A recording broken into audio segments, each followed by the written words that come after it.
Brian LaMaster here at LaMaster Arms. I wanted to bring a few things to the table today. We're going to talk about the way they made bullets in the 18th, 19th century and show some of the interesting ways in the progression of how things worked out as far as bullet making. So you think it's just a simple lead ball, but the ball had to be the same size or actually fitted to the barrel itself, especially when it came to a rifle that had type rifle and it had a patch around it. The patch is actually there to give a gas seal, actually help clean the gun itself, and it actually is a cushion between the lead and the rifling. And so basically, when you think about it, when a ball goes down the bore, the rifling is almost like a baseball player that's grabbing a baseball. He's actually pinching it on the side, and then it gives him the ability to spin it in the fashion that he wants. And the rifling is doing the same thing, but it's doing it consistently. So that's the advantage with a rifle. But many times when you bought a gun in the 18th or 19th century, you actually bought the gun, but the gunsmith would actually send the bullet mold or build the bullet mold to go with the gun. The majority of old bullet molds in the period would have a number stamped on them, some of the more commercial ones that were readily available. This number is not a caliber. It's not what we consider, like if you have a 50 caliber is a ½ inch, .50. That is how we designate, like 270 is .270. That means the diameter of the bullet that's being spit out.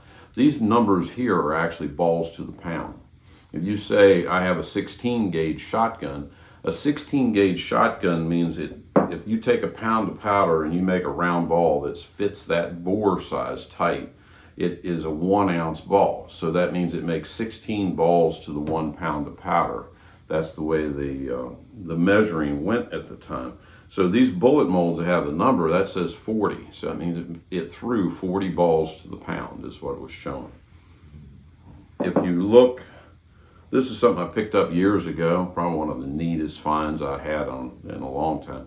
It's actually, we're used to seeing something like this. Shotgun guys will have a gauge in their pocket many times, and it'll say 16, 10, 8, 5 gauge.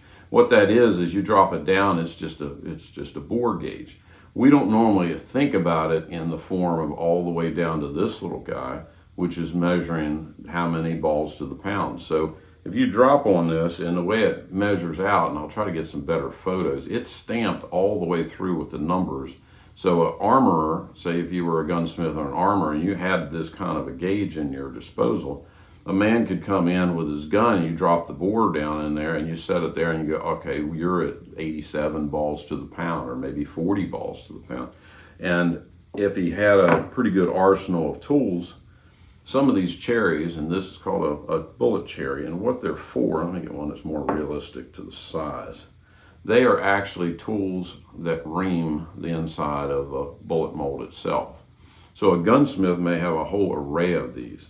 Sometimes they're hand forging them, like this guy is all hand forged out. It's been modified multiple times. This one's for a very tiny, most likely even like a buckshot mold, and I'll show you one of those here in a minute. And the number of the balls per pound are stamped like this is a 18. So you can see how large that is. So that would be what we would call an 18 gauge shotgun, but it's actually 18 balls to the pound, and it correlates back to the numbers that are on the bullet molds, and it correlates back to this feeler gauge or bore gauge that's giving you those numbers to work off of. The bullet molds themselves progressed. This is a soapstone bullet mold. Very simple, very primitive. Soapstone, reamed out. It's dated 1758. It would have probably been sitting in a little wooden box holder because it's got a slight bit of taper, so you probably set it there and you poured it, and then you take it apart. I've made these before. They're pretty neat. They're not that hard if you have soapstone or you have a kitchen counter your wife didn't mind you hacking a corner off of. You can make your own. But you'll have to have a cherry to ream the inside of it to make a decent mold. This one is a 1748. It is actually a combination of buckshot and his large bore in here. So this one would have been bored out with somebody about this size and gone in there, opened the cavities up. It's very unusual. This one has some folk art. It's kind of hard to see on the sides, but very interesting Very interesting, very rare to find these kind of items still in one piece. Some of the things when you pour a bullet into your mold, so say you're going to pour the lead into this guy and you have the mold, you end up with what's called a sprue, which comes off the top. And if you watch like The Patriot, it shows him melting his kids' lead soldiers down, and then he has a sprue on the top, and you see him take the sprue cutter, which is back here on the back, and snip it off. So it's basically a glorified pair of side cutters is what it's doing. But sometimes if you didn't have a bullet mold that didn't have a sprue cutter, these are some originals that I've had in my collection. This is a little tiny guy, just a little sprue cutter. This one's probably more Civil War era to cut off with. And probably my favorite is this little tiny set of guys for cutting those sprues off the top. A few variations on bullet molds. You'll see once in a while a mold like this or that. This little wrench thing, you see this little square shank that's on the end. Screw barrel pistols in the 18th and 19th century, both, they had notches on the end of the barrel. They would have like little nicks inside, and it was for this. So you actually would unscrew the barrel and then load the ball on the back, and it had a tiny bit of taper normally in those barrels where you drop the ball in so it didn't fall out the front. Then you put your powder, you screwed it all back on this screw barrel, and then you could prime it or put a cap on it to shoot it. So that's what these little notches on the back are for, is actually a wrench. Occasionally you'll see a loop on them that has like a nick or a notch. They went down over top of the barrel to unscrew.